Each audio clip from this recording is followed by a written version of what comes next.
Les amis, salut à tous et aujourd'hui préparez vos gants en cuir et votre cape puisque nous allons parler de One Punch Man parce que c'est trop bien One Punch Man et que ça ne se résume pas qu'à un manga parodique. Let's go! One Punch Man est donc un manga créé en 2009 par One, publié en ligne sur son site. De base, c'était juste un délire pour One, sauf que très vite ça va partir en cacahuète pour lui tant le manga a cartonné. De plus en plus de gens venaient sur son site pour lire son œuvre jusqu'au jour où c'est arrivé aux oreilles ou plutôt aux yeux d'un certain Yusuke Murata.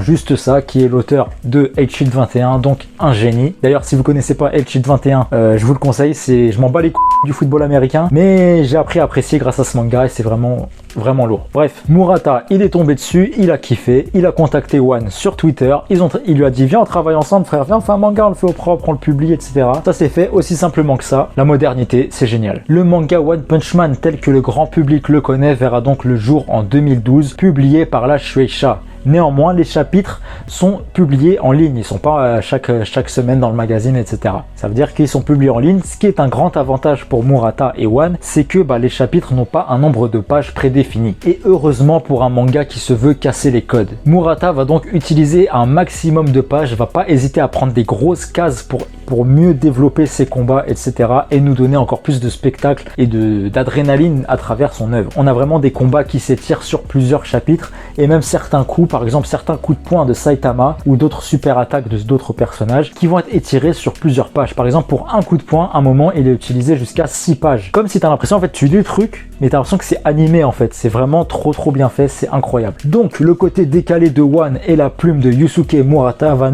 donc nous proposer un mélange des plus intéressants et des plus spectaculaires. C'est grandiose. Face au succès du manga, une adaptation animée verra le jour en 2015 par le studio Madhouse. Donc forcément Madhouse, c'est du lourd, c'est du gros calibre. Et c'est vraiment une saison 1 à couper le souffle, très fidèle au manga, puisque le manga est lui aussi à couper le souffle. Contrairement à la saison 2 qui a laissé tout le monde en demi-molle, on va pas se mentir, ce que je peux comprendre. Et d'ailleurs, petite parenthèse, en 2020, on a appris qu'il allait y avoir une adaptation live-action de One Punch Man, achetée par Sony Pictures États-Unis, tout ça, bref, en gros budget Hollywood, tout ça, pour faire un film One Punch Man. Personnellement, je le sens bien. Voilà. Je sais que beaucoup ont peur de ce truc-là, parce que les Américains, quand ils touchent à ce qui est japonais, ils font n'importe quoi la plus de 90% du temps. Je crois le seul truc que j'ai kiffé moi c'était le Pikachu, Détective Pikachu, c'est le seul truc que j'ai kiffé. Mais tous les autres live action de manga ou d'animé ou je sais pas quoi, c'est n'importe quoi en général. Mais One Punch Man, on peut s'attendre à quelque chose de bien puisque ça parle de super-héros. Et les Américains, les super-héros, ils connaissent. Donc je pense qu'ils vont un peu nous faire un super-héros un peu décalé, etc.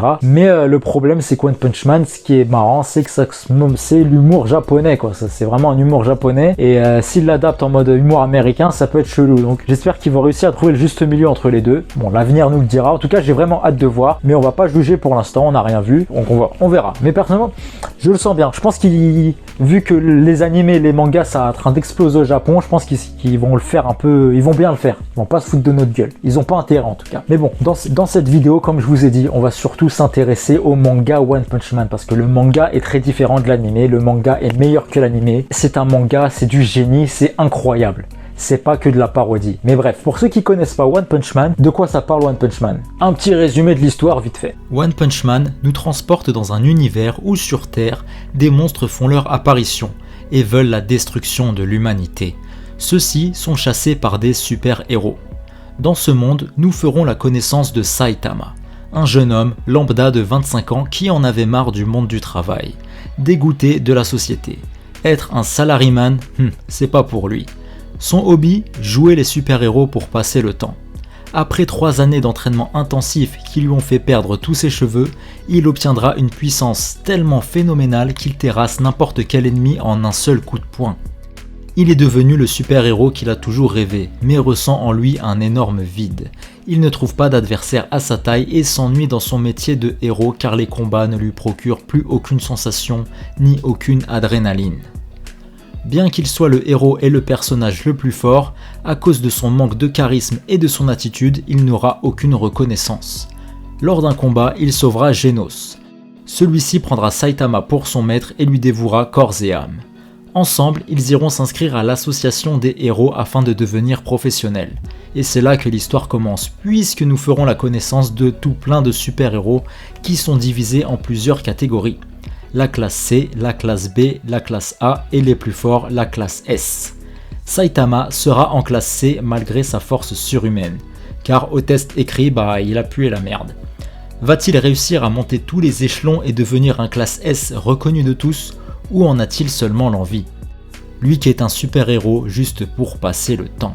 Donc dans cette vidéo, on va surtout s'intéresser au manga, car l'anime, il a laissé beaucoup de gens en demi-molle, surtout la saison 2, où beaucoup ont quitté le navire en cours de route. Mais je pense que beaucoup vont remonter dans le navire en voyant la saison 3. Parce que oui, je crois qu'il y aura une saison 3, si elle est bien réalisée, je pense que ça va faire changer beaucoup d'avis, beaucoup de gens. Voilà, tout simplement parce que l'arc en ce moment dans le manga, incroyable. Incroyable, masterclass, c'est vraiment le meilleur pour l'instant. Niveau scénario et combat, c'est juste fou. Voir la saison 3 où toute la ribambelle de héros se rendra dans l'antre des monstres, ça va être quelque chose de grandiose. J'espère qu'en animé ils vont bien le faire, j'espère qu'ils vont pas faire comme la saison 2 et faire nimp. J'espère parce que là, c'est leur dernière chance à One Punch Man en animé. Je pense s'ils se foirent sur la saison 3, on n'aura pas de saison 4 les amis. Alors qu'on a un manga du feu de Dieu, incroyable. Non mais One Punch Man c'est de la merde, enfin je veux dire c'est juste une parodie de shonen quoi, c'est du sensationnel sans fond quoi, c'est du spectacle, c'est de la parodie, ça n'a aucun sens. Je veux dire, attends, Saitama il éclate les gars en un coup de poing, on a compris, c'est nul, il y a plus de suspense, on est plus surpris quoi, je saute pas de ma chaise quoi, il y a aucun fond mec. Non mec, ça c'est le décor que les auteurs ont mis en place au début, mais faut creuser un petit peu. Think outside the box. One Punch Man ne se résume pas qu'à Saitama, qui malgré tout est un personnage très intéressant, puisque voir un super héros dépressif dans sa vie quotidienne, voir des actions quotidiennes, comme aller le voir faire des machines à laver ou des courses au supermarché, mine de rien c'est pas con. Et de plus le fait que chaque ennemi se fait one shot par Saitama, c'est fait exprès, de merde.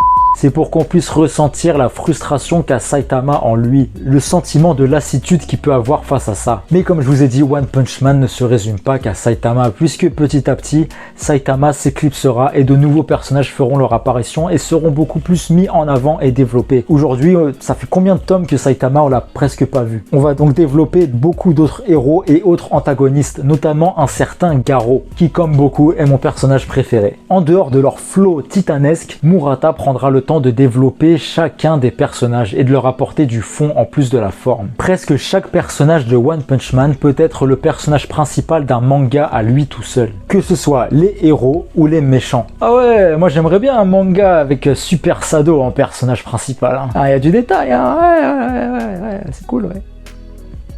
Tous les autres héros seront mis à l'honneur, ils auront chacun leur moment de gloire au point même qu'on peut plus s'attacher à ces héros qu'à Saitama, qui au final n'a pas vraiment d'évolution puisqu'il est déjà over-cheaté. Saitama, depuis plusieurs tomes, on ne le voit presque plus sauf de temps en temps pour nous faire taper des grosses barres. Tout à l'heure, je vous parlais de Garo par exemple et c'est super intéressant de le suivre ce personnage, car il a envie de progresser, c'est lui qu'on va vraiment suivre dans sa quête de puissance. Lui, le pseudo méchant, un personnage tourmenté qui a toujours fantasmer sur les méchants plus que sur les héros. Il veut être un monstre, il veut être un méchant, mais il n'arrive pas parce que son bon côté ressortira toujours mine de rien. Et finalement, on peut se dire que d'un côté, Garo peut être vu comme le héros principal du manga. C'est celui qu'on voit progresser, celui qu'on voit s'entraîner dur pour atteindre son objectif. Contrairement à Saitama qui lui au final peut limite être vu comme le boss final du manga, puisque c'est le plus cheaté pour l'instant. Je vous en dirai pas plus. Ce manga laisse donc énormément de mystères en suspens pour le moment puisqu'il est loin d'être terminé. Par exemple, Blast, le classe S,